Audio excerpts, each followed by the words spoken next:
Annelle Langton is a general surgeon from South Africa.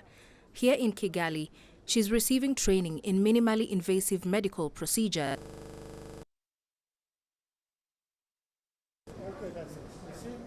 Annelle Langton is a general surgeon from South Africa. Here in Kigali, she's receiving training in minimally invasive medical procedures. These procedures require much smaller incisions, resulting in less pain and quicker recovery time for patients.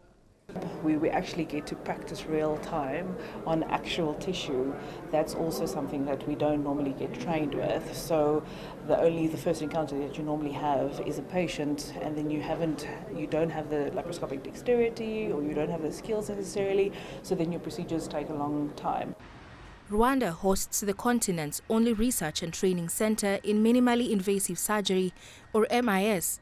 Since its launch last year, the Africa Hub of the French Institute for Research into Cancer of the Digestive System, or IRCAD Africa, has trained surgeons from across the continent.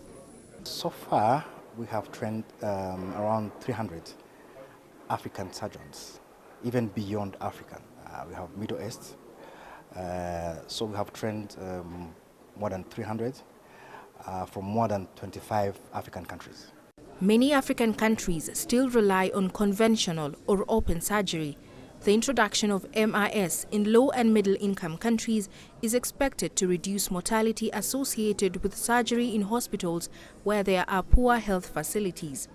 As you know, on the African continent, more than 95% of the population don't have access to medical and surgical procedures. This is also one of the solutions we brought here in Rwanda, especially serving the African continent. After their training here, Africa's next generation of surgeons will be equipped with the surgical skills that can provide better outcomes for their patients at home.